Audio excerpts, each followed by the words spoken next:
2 kun ichida it bilan do'stlashib qoldik. Men unga Sharik deb laqab qo'ydim. Hamrohim sira yonimdan jilmas. Olis-olislardan shubhali tovush qulog'iga chalindimi tamom. Darhol tashqariga chopib chiqib vovullay boshlardi. Kun peshindan oqqanda ko'zim ilingan ekan. To'satdan uyg'onib ketdim-u, chap yonimga o'girildim. Negadir it ko'rinmasdi. Tashqarida bo'lsa kerak degan xayol bilan birpas jim yotdim. Ammo Sharikning tovushi kelmadi. Bezovtalanib tashqariga chiqdim. Afsuski, u yo'q edi. Sharik, qayerdasan Sharik? Pastroq ovozda uni chaqirarkanman, uy atrofini aylanib uni izladim. Shu ko'yi oradan yarim soatcha vaqt o'tdi. Men tasodifiy hamrohimdan butkul umidimni uzdim. Ha, o'zi shunaqa, o'ylardim men. Itlar ham odamlarga o'xsharkanda. Qorni to'ydi, sovuqdan o'lmadi. Endi haqiqiy egasini qidirib ketgandir-da. Boshimni ekkancha ichkariga kirdim. Bir chetda yumalab yotgan konservaga boqdim. Yo'q, hech narsa yeyishni xohlamasdim. Bir mahal tashqaridan Sharikning vovullagani qulog'imga chalinganday bo'ldi. Hovliqib tashqariga chiqdim. Ne ko'z bilan ko'rayki, qadrdonim 2-3 metr narida turar, oldida kattakon bir qush dumalab yotardi. Sharik meni ko'rdi-yu, yugurgancha kelib oyog'imdan tishlab tortqilay boshladi. "Obbo sen-ey!" Kulib yubordim uning yungini siypalab. "Qush ovlab kelibsan-da. Men bo'lsam sendan ayrilib qoldimmi deb o'tiribman." Qushni qo'limga oldim. Bunday qushlarni ilgari ham ko'rganman. Mana shunday go'shtdor bo'lishadi. Agar sho'rva qaynatilsa juda mazali bo'lsa kerak. Shosha-pisha uychaga kirib pichoq olib chiqdim va qushning boshini kesib, hash-pash deguncha patlarini yulib oldim. Qushning jig'ildonini tozalayotib, ichida mayda-mayda, yaltiroq, toshchasimon qattiq buyumlarga ko'zim tushdi. Qiziq, sap-sariq, yaltiroq. To'xta. Bu tilla emasmi? Boshqa toshlar sariq bo'lmaydi. Ha, tillaga o'xshaydi. Adashmasam, avvallari kimdandir eshitganman. Aynan shu qushlar Priobi, Nijniy Tagil taraflaridagi kichik daryolar sohillarini kezib, tilla zarralarni yutisharkan. Bu yer qaysi joy? Nijniy Tagilmi, Priobimi? Nahotki daryo yaqin bo'lsa? Sharik, dedim itning boshini silab. Ikkalamiz hoziroq ovga chiqishimiz lozim. Agar shu qushlardan 10-15 tasini tuta olsak, omadimiz keldi deyaver. Boyib ketamiz. Bir hovuch tillamiz bo'lsa bilasanmi nima qilamiz? Oho. It ham go'yo meni tushungandek ortimdan ergashdi. Sharik oldimga tushib olib, menga yo'l ko'rsatib borar.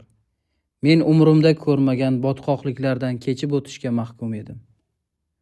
Yo'l-yo'lakay mayda-mayda o'rmon mevalaridan, kedir yong'oqlardan yedim.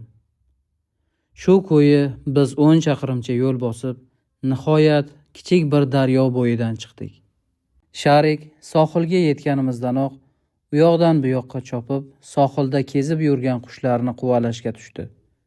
U quvlaganda ham juda ehtiyotkorlik bilan haqiqiy ovchilarga xos harakatlarni sodir etardi. Qaysi qushni mo'ljalga olsa, avval emaklab unga yaqinlashar, paytini topdimi, kutilmaganda tashlanib tappa bosardi.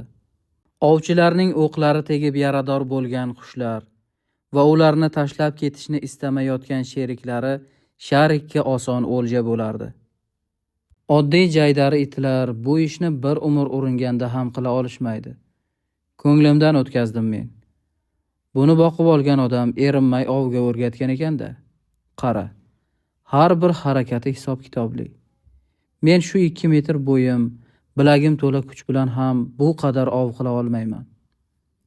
Ko'z ochib yumguncha u qushlarning 6 tasini chalajon holatda oyoqlarim ostiga keltirib tashladi.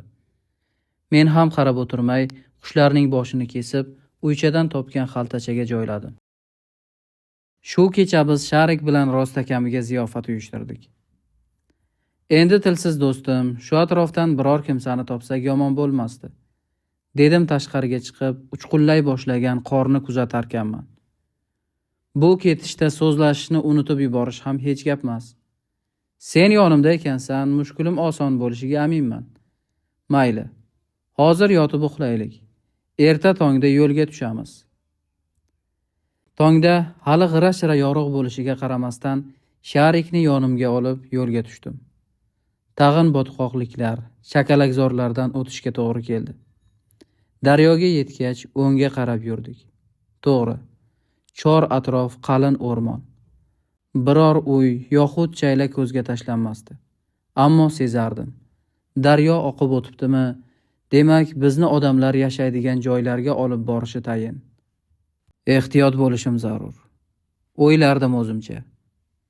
Nima bo'lganda ham turmadan qochganman. Yomonlarga duch kelsam, sotib qo'yishi mumkin. Shunday ekan, kimnidir uchratgan taqdirimda ham avval yaxshilab tekshirishim lozim. Juda uzoq yo'l yurdik. Axir charchab, oppoq qor ustiga yon boshladim.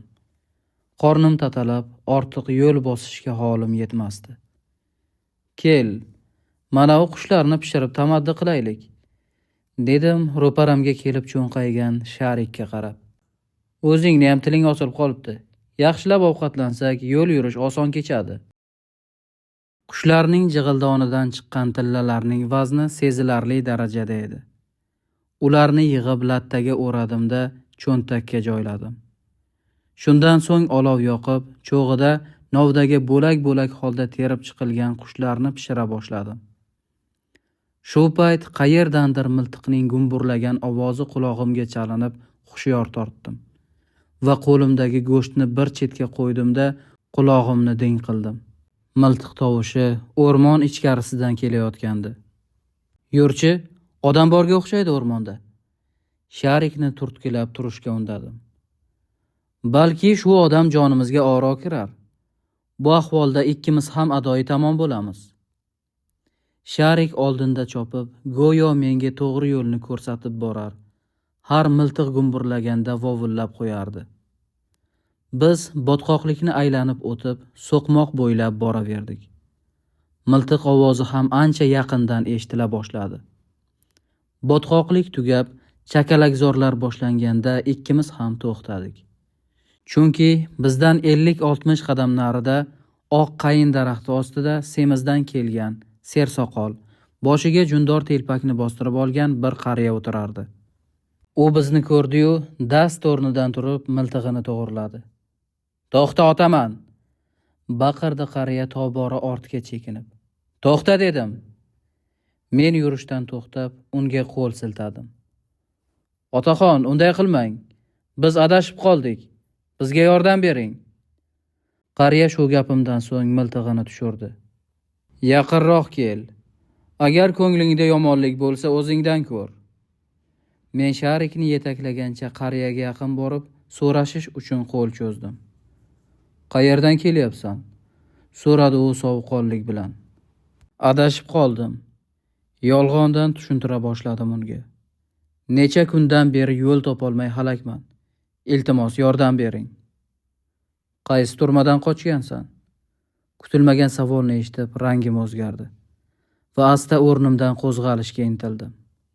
"Qo'rqma", dedi qariya miyig'ida kulimsirab. "Sotmayman. Rostini aytaver." "Turmadan qochganimni qayerdan bildingiz?" so'radim undan cho'chiyotganimni sezdirmaslikka urinib. "Iye, meni go'l deb o'ylaganmiding? Ana egningdagi kiyiming turmaniki-ku." Men egnimga razm soldim. Haqiqatdan qalin kostyum ichida turma kiyimi aniq-tiniq ko'rinib turardi. Nima qilishni bilmay aybdorona bosh egdim.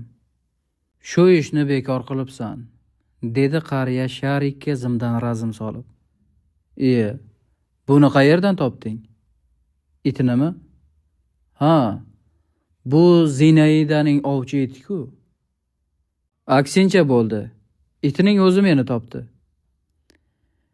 Zinaida, Zinaida. Qariya og'ir xo'rsinib Sharikka qo'l cho'zdi. Biroq it irillab o'ziga qo'l tekkizishga qo'ymadi. "Qaraya, bir oy ko'rmaganiga darrov begonasirayapti." Egasini yaxshi tanirmidingiz? So'radim yonimga kelib suykala boshlagan Sharikni mahkam quchib. Ha, tanirdim. Bechorani o'rmonda ayiq g'ajib tashlabdi. Ayiq? Qanaqasiga? Bu yerni tayga deb qo'yibdi. Yirtqich to'lib toshib yotibdi. Zinayda ham ichkilik desa o'zini tomdan tashlardi. Kayfda ayiqning iniga borib, uni ovlamoqchi bo'lgan. O'qi nam tortganmi, bilmadim. Xullas, ayiq uni o'sha yerni o'zida g'ajib tashlagan. Itchi, bunga tegmabdimi? Qochib qolgandir-da. Har qalay bu ham o'zimizga o'xshagan. Yashashni istaydi. Jon shirin. Juda aqlli it ekan. Meni ochlikdan qutqarib qoldi. Tezda do'stlashib ham ketdik. Bo'pti. Qani endi tanishaylik. Isming nima?